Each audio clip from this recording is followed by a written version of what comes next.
मुझे आपकी बातें समझ नहीं आती कान्हा।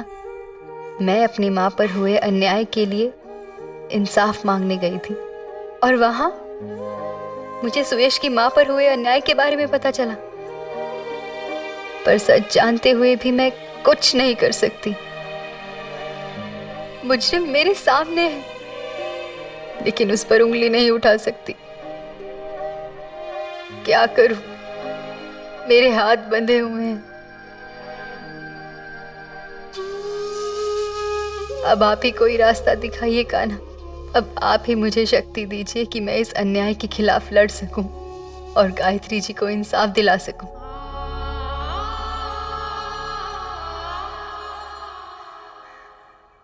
कितनी क्यूट है यार, देखो इसकी स्माइल देखो यार। विधान, ये बेबी का रूम कितना सुंदर है ना। सिर्फ बेबी दिखाया हो तो रूम देख रही है यार, क्या नियति। विधान, हमारा बेबी इससे भी ज्यादा क्यूट होगा, पर हमें इसका रूम भी अच्छा डेकोरेट करना होगा ना। अरे हाँ यार, मैं भूल गया। क्या बात है नखरे वाली, मेरी संगत में काफी स्मार्ट हो गई तुम। हमारी संगत में नहीं, बेबी की संगत का असर है। बेबी को भी तो अकल मुझसे ही आएगी ना। हाँ, जरूर। चलो कमरा डेकोरेट करते हैं यार, आ जाओ।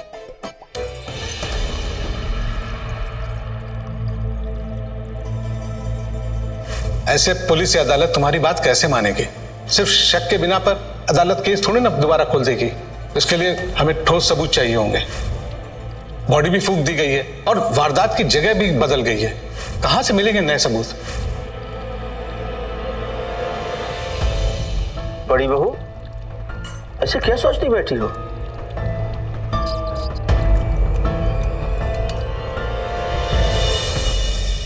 यही महाराज जी की इस दुनिया में कभी किसी को इंसाफ नहीं मिलता ना। नहीं नहीं बहू, ऐसी बात नहीं है। कुदरत का इंसाफ कई बार हम सबको नजर नहीं आता है। हम माने या न माने, पर बुराई की हमेशा से हार होती है और जीत होती है तो सिर्फ और सिर्फ अच्छाई की, सच्चाई की। महाराज! हाँ मैडम जी, आया। बड़ी बहू माते।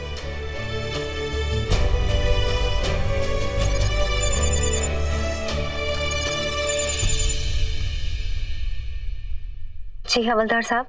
मैं कल रात भर सो नहीं पाया। सोचता रहा कुछ ना कुछ तो ऐसा होगा जिससे हमें इस केस में मदद मिलेगी। तो मैं वापस पुलिस स्टेशन रात में गया और सबूत की फाइल देखने लगा। उसमें मुझे एक बाल मिला जो मरने वाले की घड़ी में अटका हुआ था। ये बाल ना तो मरने वाले का था और ना ही गायत्री रावत का। ये बाल उसका था जिसने कत्ल किया। पर एक बाल से कैसे पता चल सकता है काका? अगर तुम उस इंसान का बाल जमा करा सको जिस पर तुम्हें शक है, तो ये केस दोबारा खुल सकता है। देखो, मैं आज ही रिटायर हो रहा हूं, इससे तुम्हें उस इंसान का बाल आज ही जमा कराना पड़ेगा, तभी कुछ हो सकता है। ला सकोगे? जी जरूर, आज ही लाती हूँ।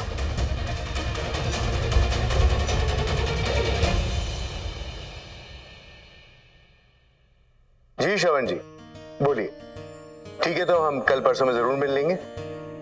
Thank you. पापा, जूस कैसे हैं आप? बेटा मैं तो ठीक हूँ, लेकिन तुम जूस लेके क्यों आए हो? हरिया कहाँ है? मैंने उसे कहा था कि जूस मैं ले जाऊंगी।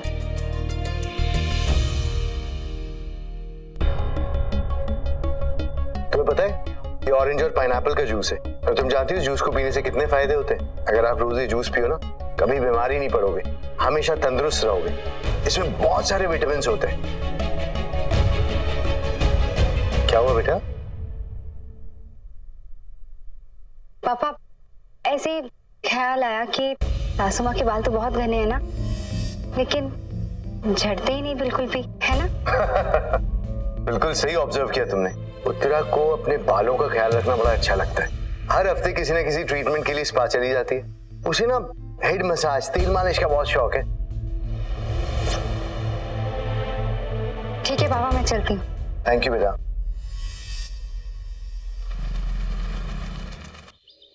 एक काम करो सुरेश बेटा, हमारे लीगल डिपार्टमेंट से उन्हें एक नोटिस भेज दो, ताकि हमारे पास रिकॉर्ड रहे कि हमने कोई कसर नहीं छोड़ी। कसर तो मैं भी आज नहीं छोड़ूंगी। बिट्टू, चल आजा, तेरे सर की चंपी कर दो। थैंक यू सो मच जीजी माँ। कितने दिन हो गए, विधान जानते हो जीजी माँ से अच्छी चंपी और कोई नहीं कर सकता। हाँ आजा।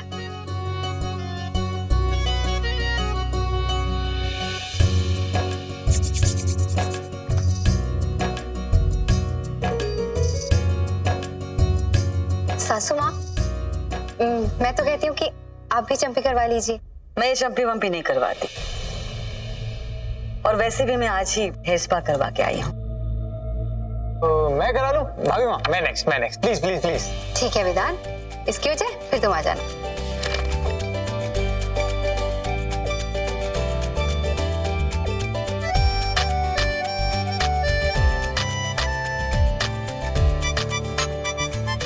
जीजी माँ, हम उस दिन बेबी मून के बारे में बात कर रहे थे ना, ये देखो उस पे एक नया आर्टिकल आया। एक मिनट मैंने हनीमून के बारे में तो सुना, ये बेबी मून के है? तो वो अंकल, जिस घर में एक बच्चा पहली बार आने वाला होता है, वो परिवार घूमने के लिए छुट्टियों पे जाता है, उसे बेबी मून कहते हैं। अच्छा, पर हम तो सिर्फ बातें ही करते रहते हैं, डिसाइड ही नहीं किया अब तक कि जाना है कि नहीं जाना है। चलते हैं ना बेटा, बोलो तुम्हें कहाँ जाना है? नियति, तुमने तो कुछ तारीफ ही नहीं की भाभी माँ की। जादू जादू है इनके हाथों में। सासू माँ आइए ना, आप भी चंपी करवा लीजिए। मैं जादू वादू को नहीं मानती। भैया, आपको तो करा ही लेना चाहिए, क्योंकि आपकी सारे काम की टेंशन खत्म हो जाएगी। ठीक है, तू करवा ले, फिर करवाता हूँ।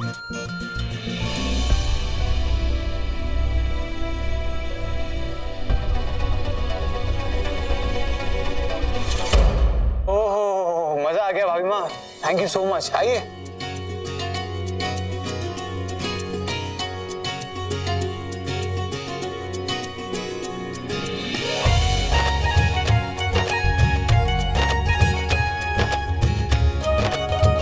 यार, हम लोग कब तक ये बेबी मून की सिर्फ बातें ही करते रहेंगे? ऐसा ना हो जाए कि इसका बेबी पहले आ जाए और तब तक हम लोग डिसाइड ही ना कर पाए कि हमें बेबी मून के लिए जाना कहाँ है। हाँ, तो कल ही चलते हैं, कल चलते हैं।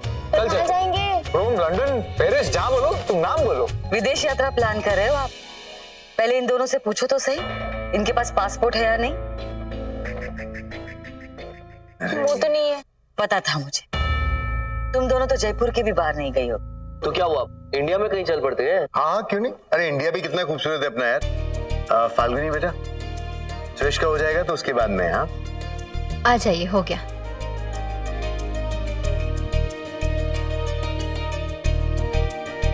समुद्र किनारे चले, मैंने आज तक समुद्र को पास से नहीं देखा। चलिए ठीक है, गोवा गोवा गोवा चलते हैं। Good idea. गोवा गोवा। गोवा। जयपुर में बैठे बैठे मुझे गोवा का मजा आ रहा है। सच फाल्गुनी, तुम्हारे हाथों में जादू है।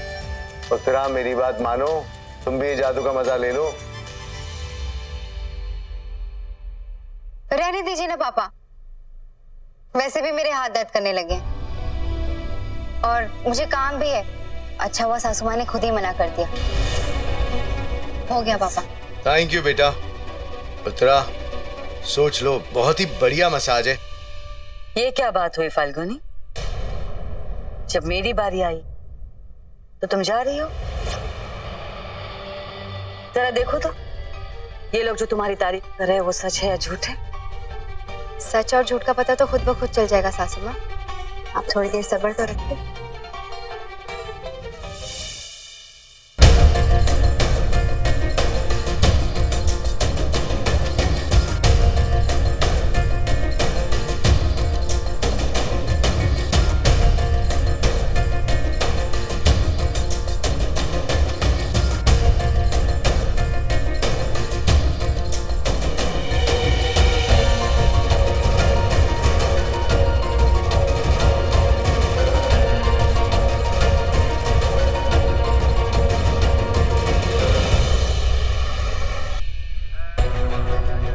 समय पे तुम आ गई, लैब बंद होने वाली थी, मैंने लोगों को रोक के रखा है। तो रिपोर्ट्स कब तक आ जाएंगी पापा? मैं आज रात तक रिपोर्ट निकलवाने की कोशिश करता हूँ।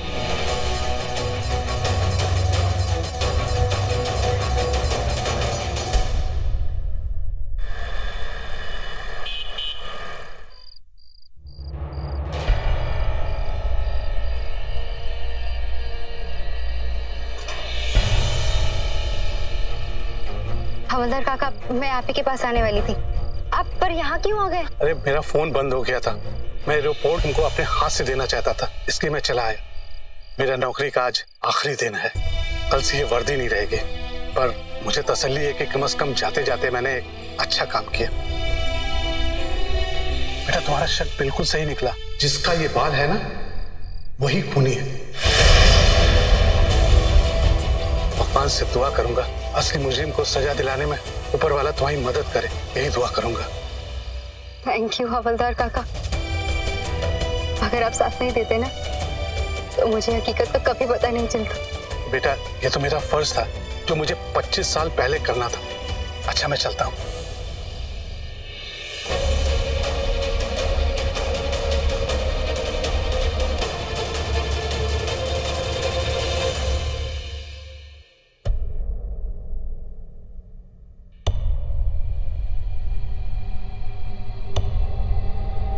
मेरी इजाजत के बगैर मेरे कमरे में आने की तुम्हारी हिम्मत कैसे हुई?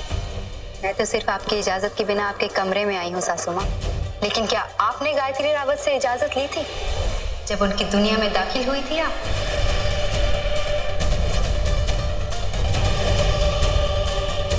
क्या बकवास कर रही हो तुम? क्या आपने इजाजत ली थी उनसे जब उनकी दुनिया को तहस नहस कर दिया था आपने? उस आदमी का कत्ल करके उन्हें केस में फंसा दिया। क्या इजाजत ली थी आपने? चुप हो जाओ वरना क्या आप मुझे भी चुप करा देंगी उसी आदमी की तरह, जान से मारकर?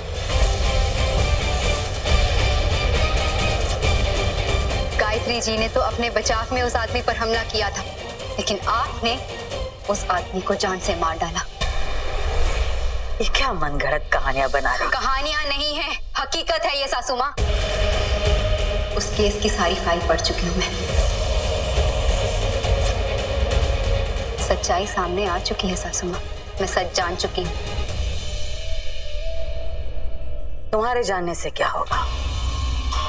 कानून को सबूत चाहिए है तुम्हारे पास। बिना सबूत के तो तुम्हारी ये बातें बस एक अच्छी कहानी बन के रह जाएगी। सासू माँ, याद है आपको मैंने आपसे कहा था कि जिस दिन आपके पाप का घड़ा भर जाएगा मैं खुद ब खुद आपके खिलाफ सबूत इकट्ठा कर लूंगी।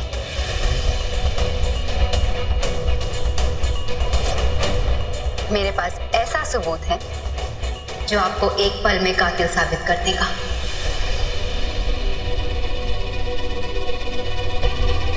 आपकी डीएनए रिपोर्ट। वारदात की जगह मिला आपके सर का बाल आपके डीएनए रिपोर्ट से मैच कर गया है।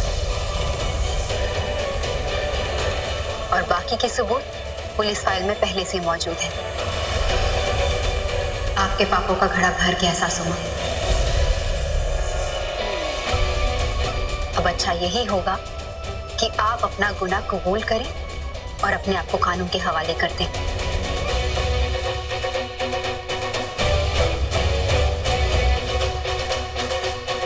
पापा को ये बता दीजिए कि उनकी पत्नी बेकसूर थी। गायत्री रावत ने उस जुर्म की सजा काटी जो उन्होंने किया ही नहीं।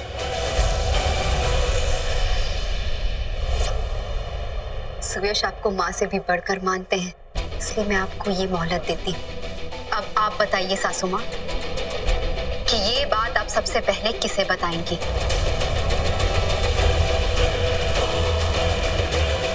पुलिस को या अपने परिवार वालों को?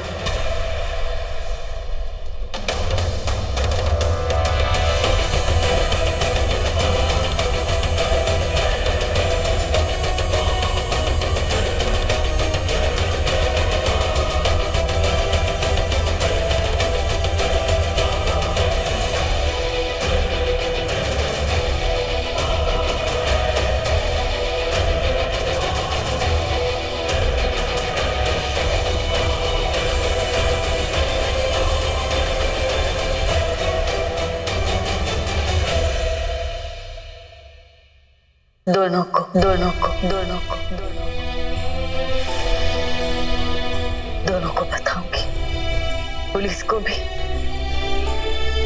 और परिवार वालों को। अपने आप को पुलिस के हवाले कर दूंगी। मुझसे बहुत बड़ी गलती हो गई। मैंने गायत्री जीजी के साथ बहुत बुरा किया। अपनी बहन से जलने लगी थी मैं,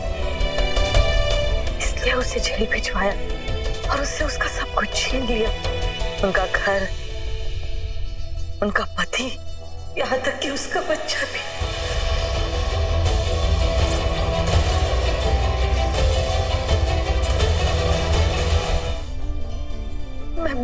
थी कि मैं जो गुनाह कर रही हूँ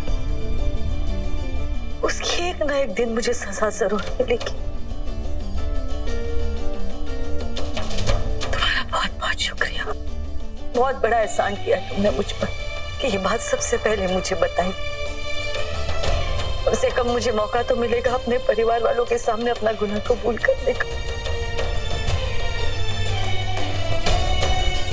क्या और एक एहसान करोगे मुझ पर?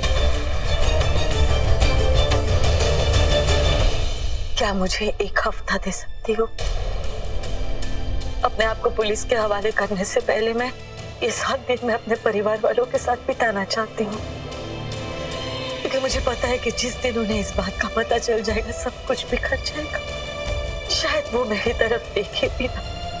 नियति कब से बेबी बून भेजाने की बात कर रही है। हम सब वहां जाएंगे। वो आखिरी 7 दिन में अपने परिवार वालों के साथ बिताऊंगी, मेरे बच्चों के साथ, क्योंकि ऐसा मौका दोबारा नहीं मिलेगा मुझे। मुझे पता है मैं एक अच्छी बहन नहीं हूँ, लेकिन मैंने हमेशा ये कोशिश की है कि मैं एक अच्छी बीवी बनूं, एक अच्छी माँ बनूं। तुम्हें सुयश का वास्ता, नियति का वास्ता, बस 7 दिन मांग रही हूँ तुमसे।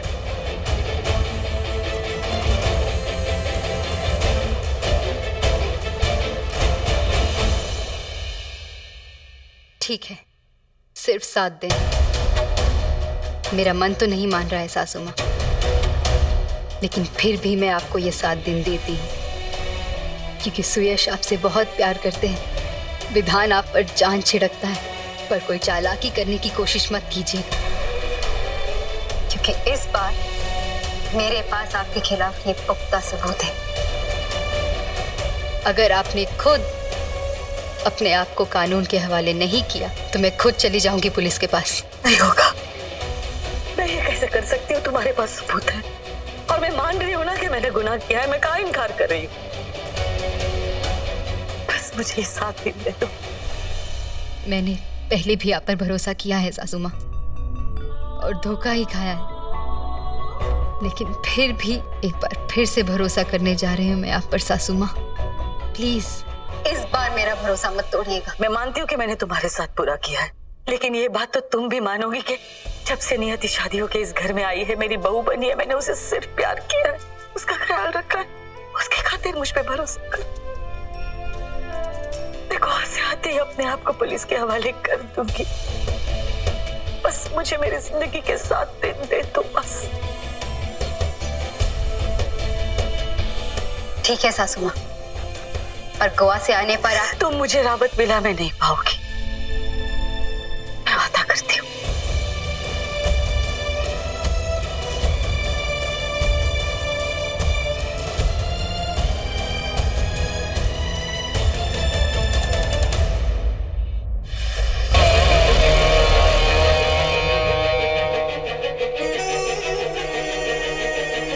वादे की पक्की है उत्तराधिकारी। तुम गोवा से वापस आओगी ही नहीं, तो कैसे देखोगी मुझे इस